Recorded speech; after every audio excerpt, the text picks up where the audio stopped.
ಇವತ್ತಿನ recipe season ಆಗಿರೋದ್ರಿಂದ ಅವರೆಕಾಳಿಂದ ಸಾಂಬಾರು ಮಾಡೋದು ಹೇಗೆ ಅಂತ ನೋಡೋಣ. ಇದ್ಕಿದ್ದ ಅವರೆಕಾಳು ಹಾಗೆ ಮಶ್ರೂಮ್ನ ಬಳಸಿ ಸಾಂಬಾರು ಮಾಡ್ತಿರೋದು. ತುಂಬಾ ಟೇಸ್ಟಿಯಾಗಿರುತ್ತೆ. ದೋಸೆ, ಚಪಾತಿ, ಪೂರಿ ಅಥವಾ ಗೀ ರೈಸ್ ಜೊತೆಗೆ ಸಹ ಚೆನ್ನಾಗಿರುತ್ತೆ. ಎಲ್ಲರೂ ಇದಕ್ಕಿನ ಬೆಳಗ್ಗೆ ಆಲೂಗಡ್ಡೆ ಬದನೆಕಾಯಿ ಹಾಕಿ ಸಾಂಬಾರು ಮಾಡಿರ್ತೀರ, ಬಟ್ ಈ ಥರ ಮಶ್ರೂಮ್ ಹಾಕಿ ಮಾಡಿ ತುಂಬಾ ರುಚಿಯಾಗಿರುತ್ತೆ. ಇದಕ್ಕೆ ನಾನಿಲ್ಲಿ ಮಸಾಲೆ ತೆಗೆಯೋದಕ್ಕೆ ಬೆಳ್ಳುಳ್ಳಿ ಒಂದು ಅರ್ಧ ಹಿಡಿಯಷ್ಟು ಬೆಳ್ಳುಳ್ಳಿ, ಹಾಗೆ ಸ್ವಲ್ಪ ಶುಂಠಿ, ಸ್ವಲ್ಪ ಕೊತ್ತಂಬರಿ ಸೊಪ್ಪು, ಪುದೀನ, ಹಾಗೆ ಈರುಳ್ಳಿ, ಟೊಮೆಟೊ, ನಂತರ ಚಕ್ಕೆ, ಲವಂಗ ಇದಿಷ್ಟನ್ನು ನಾನು ಮಸಾಲೆಗೆ ತೊಗೊಂಡಿದ್ದೀನಿ. ಈಗಿಲ್ಲಿ ನಾನು ಒಂದು ಪಾತ್ರೆಗೆ ಎಣ್ಣೆ ಸೇರಿಸ್ಕೊಳ್ತಾ ಇದ್ದೀನಿ. ಮಸಾಲೆನೆಲ್ಲ ಹಸಿದಾಗೆ ಹಾಗೆ ರುಬ್ಬಿ ಸಹ ಮಾಡ್ಕೊಳ್ಬೋದು, ಆದರೆ ಈ ಥರ ಚೆನ್ನಾಗಿ ಫ್ರೈ ಮಾಡಿ ಮಾಡೋದ್ರಿಂದ ತುಂಬಾ ಟೇಸ್ಟಿಯಾಗಿರುತ್ತೆ. ನಂತರ ಇಲ್ಲಿ ನೋಡಿ, ಒಂದು ಈರುಳ್ಳಿನ ಚಿಕ್ಕದಂತ ಈರುಳ್ಳಿನ ಒಂದನ್ನು ಸೇರಿಸಿ, ನಂತರ ಇಲ್ಲಿ ಚಕ್ಕೆ, ಲವಂಗ, ಬೆಳ್ಳುಳ್ಳಿ, ನಂತರ ಶುಂಠಿ ಎಲ್ಲನೂ ಸೇರಿಸಿ ಸ್ವಲ್ಪ ಫ್ರೈ ಮಾಡ್ಕೊಳ್ತಾ ಇದ್ದೀನಿ ನಾನು. ಇದರ ಜೊತೆಗೆ ಈಗ ನಾನಿಲ್ಲಿ ಅರ್ಧ ಟೊಮೆಟೊನ ಸೇರಿಸ್ಕೊಳ್ತಾ ಇದ್ದೀನಿ. ಇನ್ನು ಅರ್ಧ ಟೊಮೆಟೊನ ಸಾಂಬಾರಿಗೆ ಬಳಸ್ಕೊಳ್ತೀನಿ ನಾನು.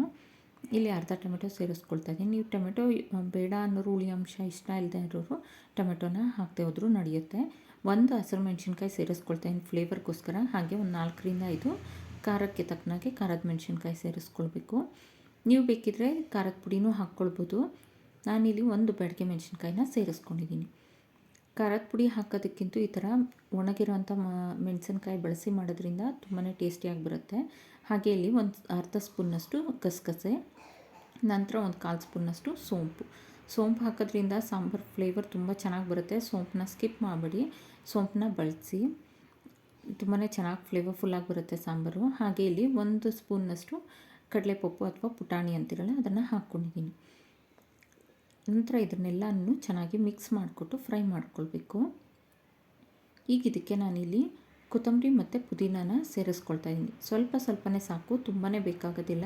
ಧನಿಯಾ ಪೌಡರ್ ಸೇರಿಸೋದ್ರಿಂದ ಸ್ವಲ್ಪ ಕೊತ್ತಂಬರಿ ಹಾಗೆ ಸ್ವಲ್ಪ ಪುದೀನ ಸಾಕಾಗುತ್ತೆ.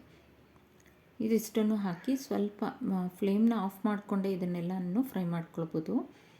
ಆ ಪಾತ್ರೆ ಬಿಸಿಗೇ ಸೊಪ್ಪು ಅನ್ನೋದು ಸ್ವಲ್ಪ ಫ್ರೈ ಆಗುತ್ತೆ. ಈಗಿಲ್ಲಿ ನಾನು ಕಾಯಿ ತುರಿನ ಹಾಕ್ಕೊಳ್ತಾ ಇದ್ದೀನಿ.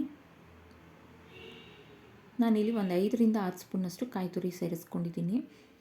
ತುಂಬಾ ಕಾಯಿನೂ ಬಳಸಬಾರ್ದು. ತುಂಬ ಕಾಯಿ ಬಳಸಿದ್ರೂ ಸಹ ಕಾಯಿದೆ ಟೇಸ್ಟು ತುಂಬ ಬರುತ್ತೆ, ಸಾಂಬಾರಷ್ಟು ಚೆನ್ನಾಗಿರೋದಿಲ್ಲ. ಎಲ್ಲನೂ ಹದವಾಗಿರಬೇಕು, ಆಗಲೇ ಸಾಂಬಾರು ಟೇಸ್ಟಿಯಾಗಿರೋದು. ಈಗಿಲ್ಲಿ ನಾನು ಧನಿಯಾ ಪೌಡರ್ನ ಸೇರಿಸ್ಕೊಳ್ತಾ ಇದ್ದೀನಿ. ನಾನಿಲ್ಲಿ ಒಂದು 3 ಸ್ಪೂನ್ನಷ್ಟು ಧನಿಯಾ ಪೌಡರ್ನ ಸೇರಿಸ್ಕೊಂಡಿದ್ದೀನಿ. ಚಿಕ್ಕ ಸ್ಪೂನಲ್ಲಿ ಊಟ ಮಾಡ್ತೀವಲ್ಲ, ಆ ಥರ ಚಿಕ್ಕ ಸ್ಪೂನಲ್ಲಿ ಸೇರಿಸ್ಕೊಂಡ್ರೆ ಸಾಕು. ತುಂಬ ದೊಡ್ಡ ಸ್ಪೂನ್ ಆಯ್ತಂದರೆ 2 ಸ್ಪೂನ್ ಸಾಕಾಗುತ್ತೆ. ತುಂಬಾ ಮಸಾಲೆನೂ ಮಾಡಬಾರ್ದು. ಈಗಿಲ್ಲಿ ನಾನು ಇದಕ್ಕೆ ಹಸಿ ಜೀರಿಗೆನ ಸೇರಿಸ್ಕೊಳ್ತಾ ಇದ್ದೀನಿ. ಒಂದು ಅರ್ಧ ಸ್ಪೂನ್ನಷ್ಟು ಹಸಿ ಜೀರಿಗೆ ಸೇರಿಸೋದ್ರಿಂದ ಡೈಜೆಷನ್ಗೂ ಒಳ್ಳೆಯದು, ಹಾಗೆ ಸಾಂಬಾರು ಅಷ್ಟೇ ತುಂಬಾ ರುಚಿಯಾಗಿ ಬರುತ್ತೆ. ಇದಿಷ್ಟನ್ನು ನುಣ್ಣಕ್ಕೆ ಪೇಸ್ಟ್ ಮಾಡ್ಕೊಳ್ಳೋಣ.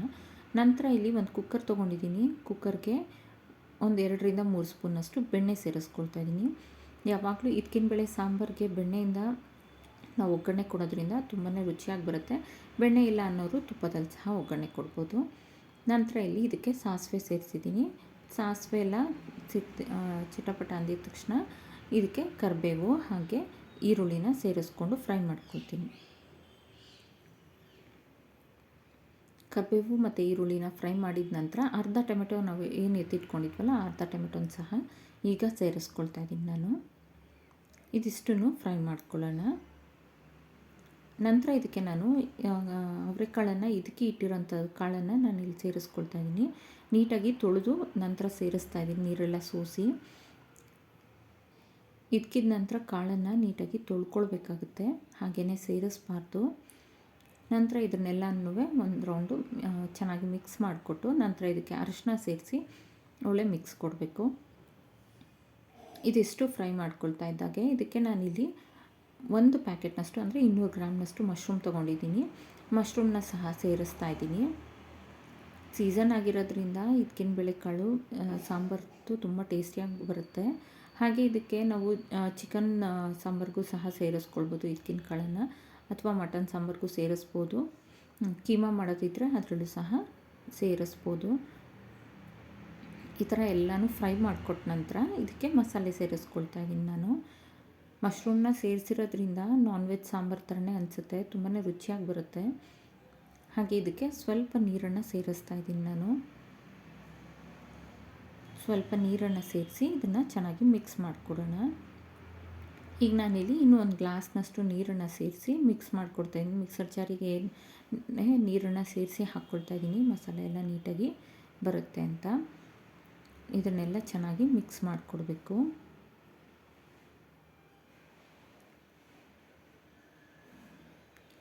ಈಗ ನಾವು ಸಾಂಬಾರು ತಿಕ್ನೆಸ್ ನೋಡಿಕೊಂಡು ನೀರು ಬೇಕಂದರೆ ಆ್ಯಡ್ ಮಾಡ್ಕೊಳ್ಬೇಕು. ಇಲ್ಲಿ ಸ್ವಲ್ಪ ಗಟ್ಟಿನೇ ಇದೆ ಅನ್ನಿಸ್ತಾ ಇದೆ, ಹಾಗಾಗಿ ನಾನು ಇನ್ನೂ ಒಂದು ಗ್ಲಾಸ್ನಷ್ಟು ನೀರನ್ನು ಸೇರಿಸ್ತಾ ಇದ್ದೀನಿ. ಮಸಾಲೆ ಸಾಂಬಾರಿಗೆ ಪದೇ ಪದೇ ನೀರನ್ನು ಸೇರಿಸಬಾರ್ದು. ಕುದಿ ಬರೋ ಮುಂಚೆನೇ ನೀರು ಎಷ್ಟು ಬೇಕಷ್ಟು ನೋಡಿಕೊಂಡು ಸೇರಿಸ್ಬೇಕು. ಹಾಗೆ ರುಚಿಗೆ ತಕ್ಕಷ್ಟು ಉಪ್ಪನ್ನು ಸೇರಿಸಿ ಇದನ್ನು ಚೆನ್ನಾಗಿ ಕುದಿಯೋದಕ್ಕೆ ಬಿಡ್ತಾಯಿದ್ದೀನಿ. ನಾನು ಹೀಗೆ ಪಾತ್ರೆಯಲ್ಲೇ ಬೇಯಿಸ್ಕೊಳ್ತಾ ಇದ್ದೀನಿ. ಲಿಡ್ಡನ್ನು ಕ್ಲೋಸ್ ಮಾಡಿ ಏನೂ ಬೇಯಿಸ್ಕೊಳ್ತಾ ಇಲ್ಲ ನಾನು. ನೀವು ಬೇಕಿದ್ರೆ ಒಂದು ಲಿಡ್ ಕ್ಲೋಸ್ ಮಾಡಿ ಬೇಯಿಸ್ಕೊಳ್ಬೋದು. ಸಾಂಬಾರು ಚೆನ್ನಾಗಿ ಕುದಿ ಬಂದ ನಂತರ ಇದನ್ನು ನೀವು ದೋಸೆ ಅಥವಾ ಚಪಾತಿ, ಪೂರಿ, ಗೀ ರೈಸ್ ಯಾವುದ್ರ ಜೊತೆ, ಮುದ್ದೆ ಜೊತೆಗಾದರೂ ಸರ್ವ್ ಮಾಡ್ಬೋದು. Thank you for watching.